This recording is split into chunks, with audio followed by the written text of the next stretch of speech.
PM house. PM house number है ना madam ये? हाँ जी, मैम कुछ जो शिकायत है मैं बोल सकता ना आप? बताइए क्या शिकायत है। यही अपने मोदी जी तक ये पहुंच जाएगा मैडम मैसेज? हाँ जी, हाँ जी। बिल्कुल बिल्कुल मैडम पहुंचाइए थोड़ा सा। जो 15 लाख रुपए का वादा करे थे सर अभी तक के नहीं आए। 2 करोड़ नौकरियों का वादा करे थे नहीं हुआ। पेट्रोल पेट्रोल के दाम कम हुए कि नहीं हुए वो भी नहीं हुआ। और उसके बाद में मैडम देश में हिंदू मुसलमान की सियासत खेल रहे मोदी गवर्नमेंट बीजेपी। अच्छा। और ये सब मैम गलत है ना, ये काहे को ऐसा करना गलत बात है। किसान रोड पे है, उनको कोई आप लोग रिस्पांस नहीं दे रहे हो। पूरा देश बर्बाद कर देंगे मोदी जी, उसके बाद में शायद लोगों को जो है अपनी भक्ति खुलेगी उसके बाद में शायद। तो अमित शाह सर तक के मैसेज पहुंचता है ना ये सब तो? जी हाँ, जी हाँ। तो मैं वही बोलना चाह रहा हूँ कि हमारे देश के अंदर चल क्या रहा है सर, कब तक सुधार होगा, कब होगा? पेट्रोल प्राइस 105 रुपए हो गया। हेलो, हाँ जी, हाँ जी, बोलिए। पेट्रोल प्राइस 105 रुपए हो गया। ऑयल का प्राइस जो रहता है, खाने का तेल जो रहता है ना, 200 रुपए किलो हो गया।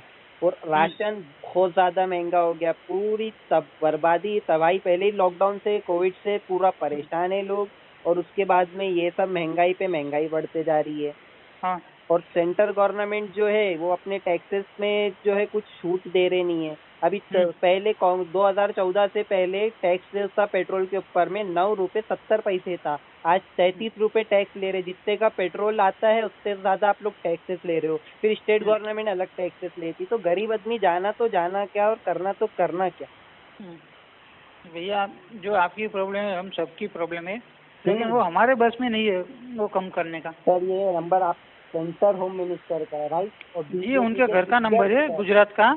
हाँ, तो घर का नंबर है तो इसीलिए मैं कॉल कर रहा हूँ ना सर। मैंने इसीलिए तो सबसे पहले मैं वही बोल रहा हूँ ना आपको हम्म। कि जो हमारे बस में होता है तो हम कम कर दे, लेकिन जैसे हम भी यहाँ पे ड्यूटी करते हैं, ठीक है?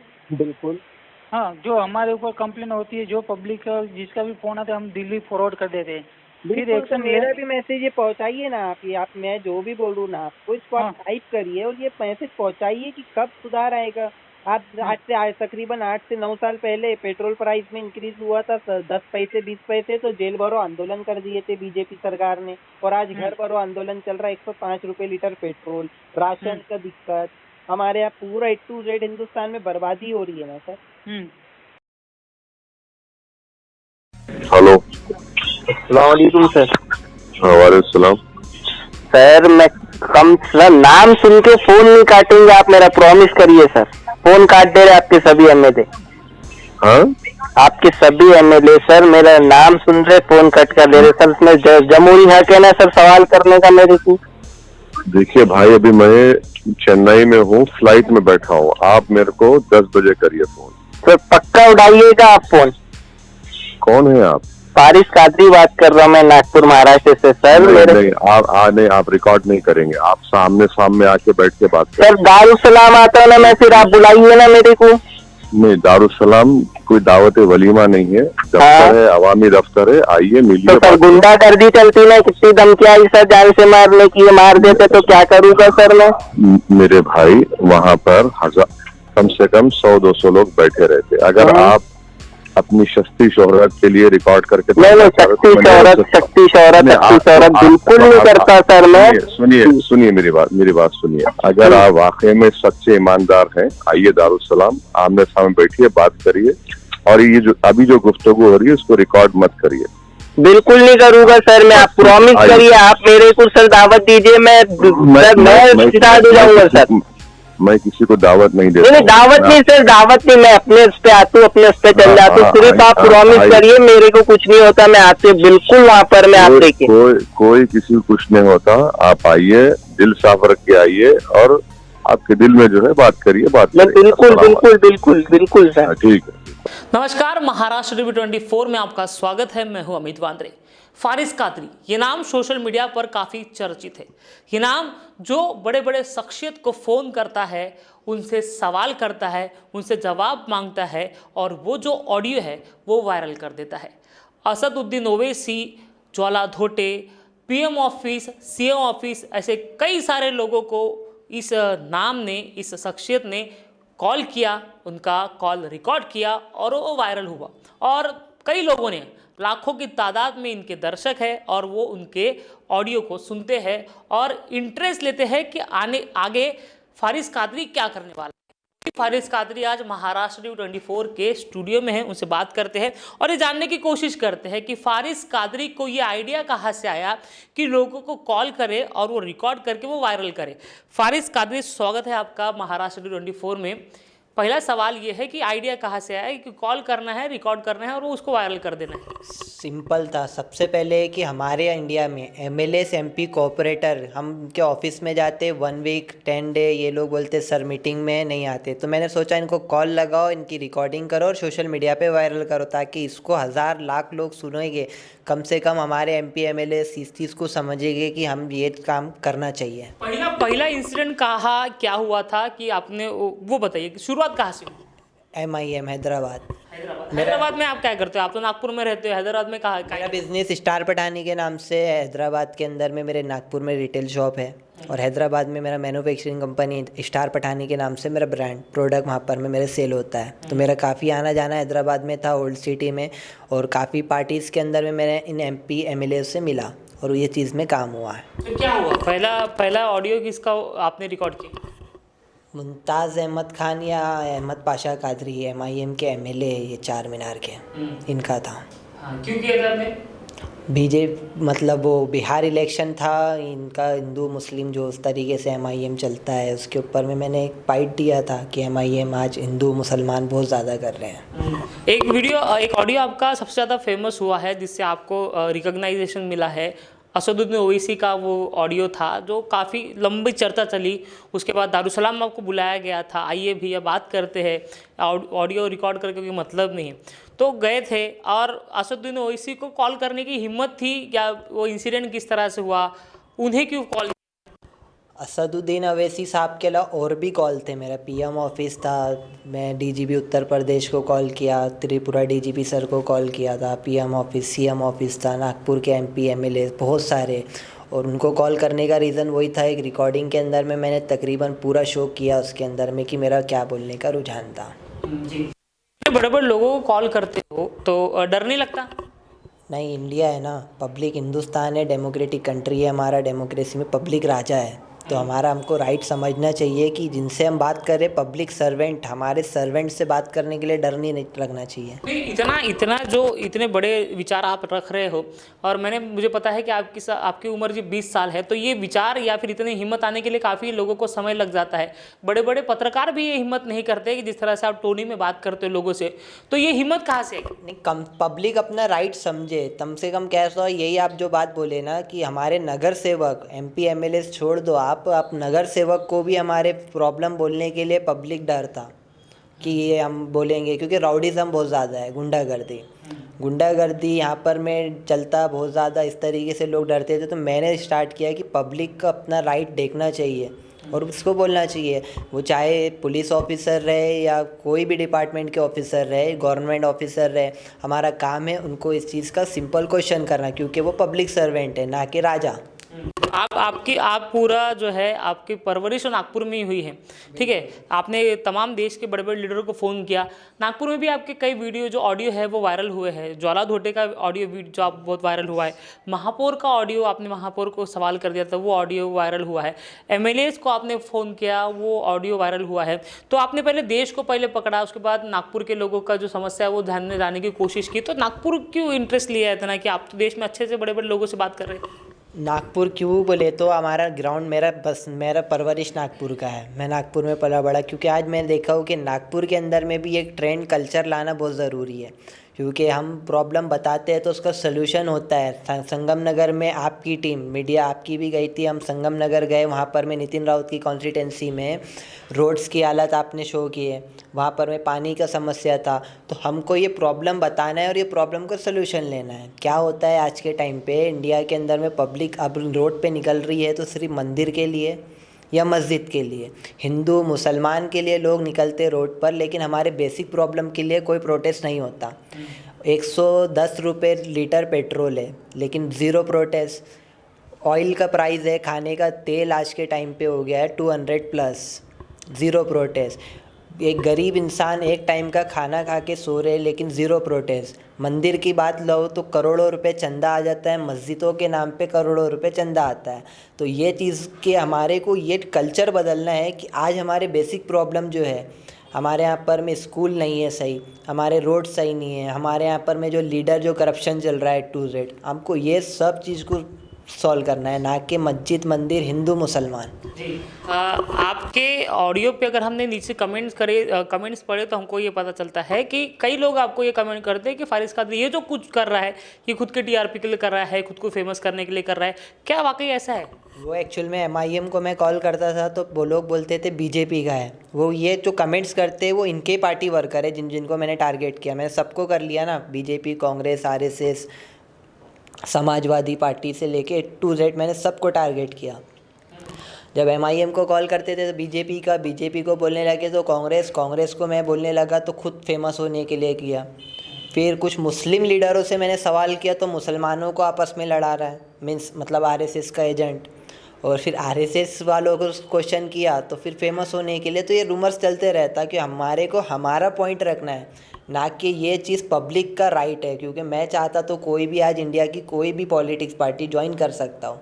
आज हम पॉलिटिक्स के अंदर में चल जाओ वही हो जाता है, कठपुतली के जैसा हम बन के नाचना नहीं पसंद है मेरे को।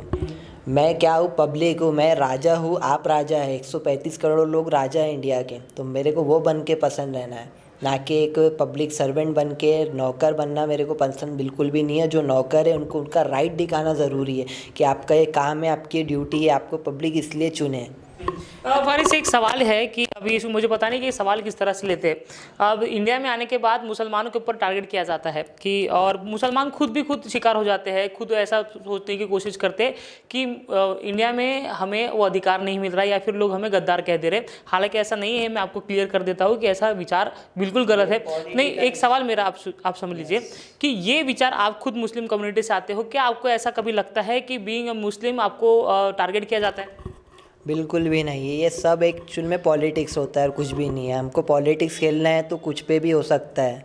अभी आप और हम बैठे हैं तो हम भी पॉलिटिक्स खेल सकते हैं कि ये हिंदू मुसलमान इस तरीके से। पॉलिटिक्स खेलने के लिए अपनी ये जो है ना रोटी, आप क्या बोलते हैं उसको, पॉलिटिकल अपना पावर बढ़ाने के लिए आज ये लोग कुछ भी हद तक के गिरते हैं। पहले मंदिर का इशू चलता था, फिर मुसलमान गद्दार हो गया, फिर ये चलते रहता है, ये रूमर से और कुछ भी नहीं। आज के टाइम पे पब्लिक जो है, जनता को अपने काम धंधों से फुर्सत नहीं है। सबसे पहली बात, एक गरीब ऑटो वाला दिन भर मेहनत करता है, 200 रुपये कमाते हैं, उसके बाद में 2 टाइम का अपनी फैमिली को खिलाता है वो। तो ये लोगों के पास में टाइम नहीं है। ये सब पॉलिटिकलों का एक वो रहता है ट्रेंड कि ये खतरे में, वो खतरे में, लेकिन ये नहीं देख रहे वो देश के अंदर में आज ये MP MLAs के पास में जो टूटी हुई चप्पल पहन के 2 साल पहले घूमते थे लीडर बनने से पहले, पॉलिटिक्स ज्वाइन MLA MPs बनने के बाद में, चुनाव जीतने के बाद में इनके पास में 5-5, 10-10 हज़ार करोड़ का प्रॉपर्टीज़ कहाँ से आता है। समाजवादी रहने दो, कांग्रेस रहने दो, BJP रहने दो, कोई भी पॉलिटिकल पार्टीज़ या कोई भी गवर्नमेंट डिपार्टमेंट के आदमी, मैं आज के टाइम पर मैं इन पर्सन के पास में 5,000, 10,000 करोड़ MPs MLAs के पास में। आज कोई भी इंडिया का टॉप पॉलिटिशियन ले लो, गडकरी साहब का, हमारे नितिन गडकरी सर एक टाइम पर लूना पे घूमते थे, जो पुरानी लूना आती थी, और आज के टाइम पे गडकरी सर के पास में कम से कम 10,000 करोड़ की प्लस प्रॉपर्टी है, समथिंग, एक मेरा गेसिंग है। इतना प्रॉपर्टी आता कहाँ से है?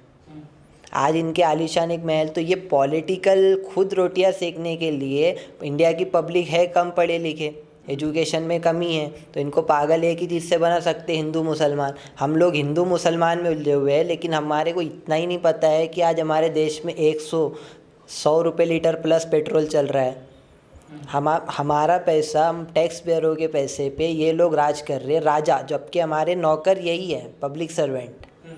और हमारे देश के अंदर में अभी एक नया चल रहा है ट्रेंड, काफ़ी सालों से, ये गांजा, चरस, अफीम, ड्रग्स, ये नस्लों को बर्बाद करने के लिए हमारी न्यू जनरेशन जो आज के टाइम पे शार्प है, लेकिन इनको पूरा किस तरीके से पॉलिटिशियन ही, मेरे 100% 110% पॉलिटिशियन ही इन लोगों को उस पर इन्वॉल्व कर रहे हैं। आपने नागपुर में भी गांजा जो काम कर रहे हैं उनके खिलाफ अपनी मुहिम छेड़ी है, क्या मुहिम है आपकी? और आपने कल ही पुलिस के साथ मिलकर आपने गांजा जो काम कर रहे हैं वहाँ पे आपने रेड किए, क्या हुआ?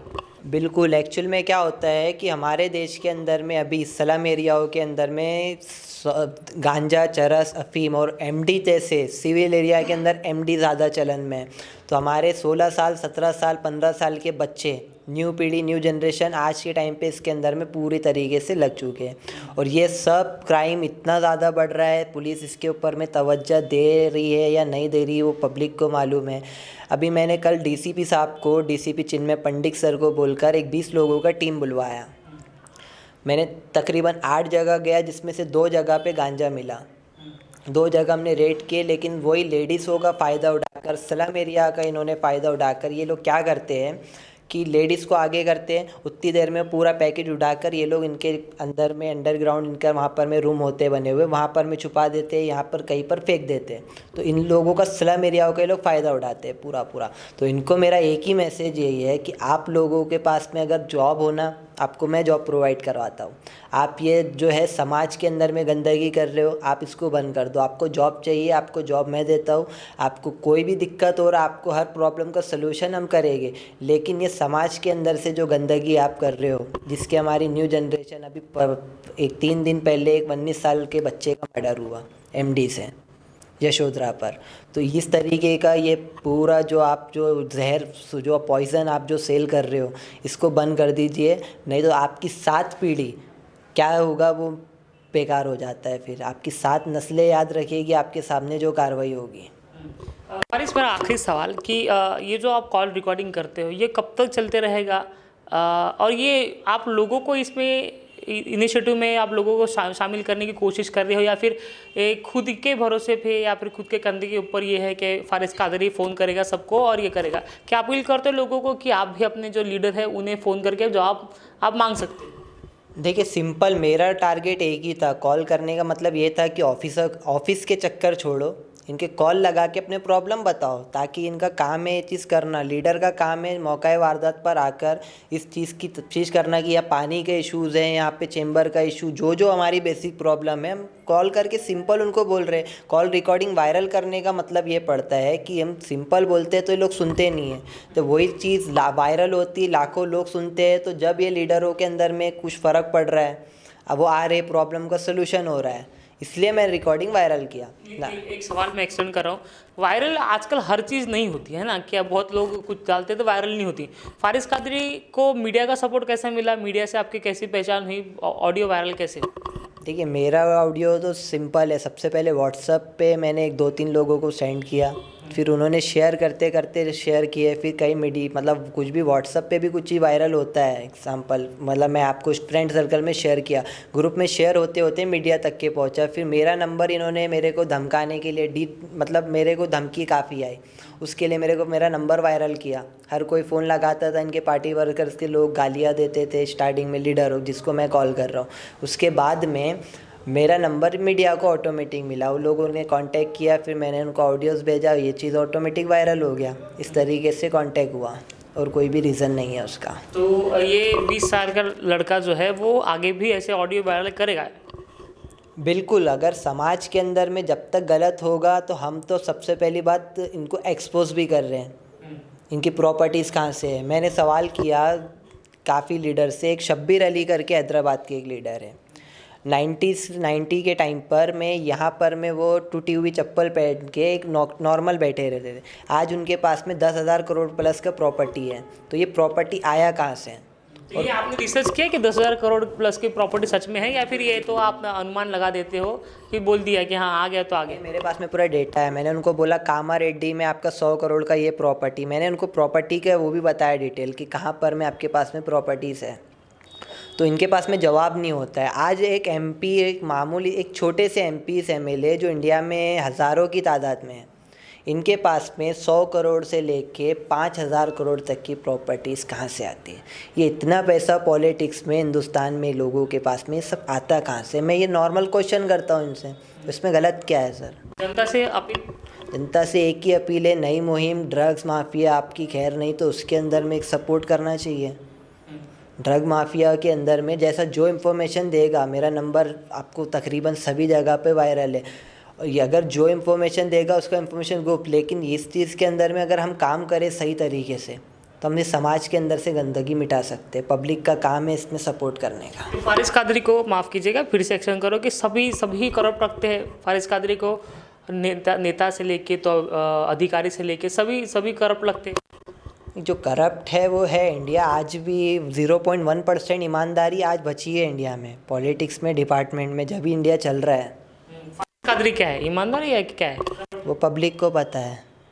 वीडियो वायरल करके कोई पब्लिक को तो नहीं पता होगा कि फारिस कादरी क्या है। फारिस कादरी खुद ईमानदारी से बता देगी कि फारिस कादरी क्या है। ईमानदार और करप्ट क्या है? अगर मैं भी चाहता तो एक पार्टी को सपोर्ट करके 4 को टारगेट करता तो मैं भी करोड़ों रुपए कमा सकता था। मेरे भी कांटेक्ट बहुत है, आज मैं भी प्रॉपर्टीज़ डीलिंग या ब्लैकमेलिंग का काम शुरू कर सकता था, लेकिन मैंने आज तक के कोई भी पॉलिटिकल पार्टी को सपोर्ट नहीं किया। तो इसमें सिंपल सा एक आप ही समझ लो कि मैं क्या हूँ।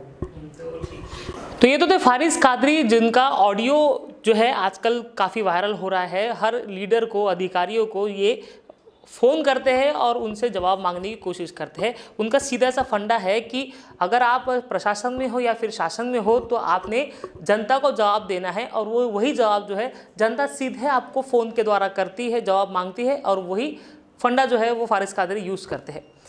कैमरा पर्सन दिलीप हजारे के साथ अमित वांद्रे, महाराष्ट्र टीवी 24 नागपुर।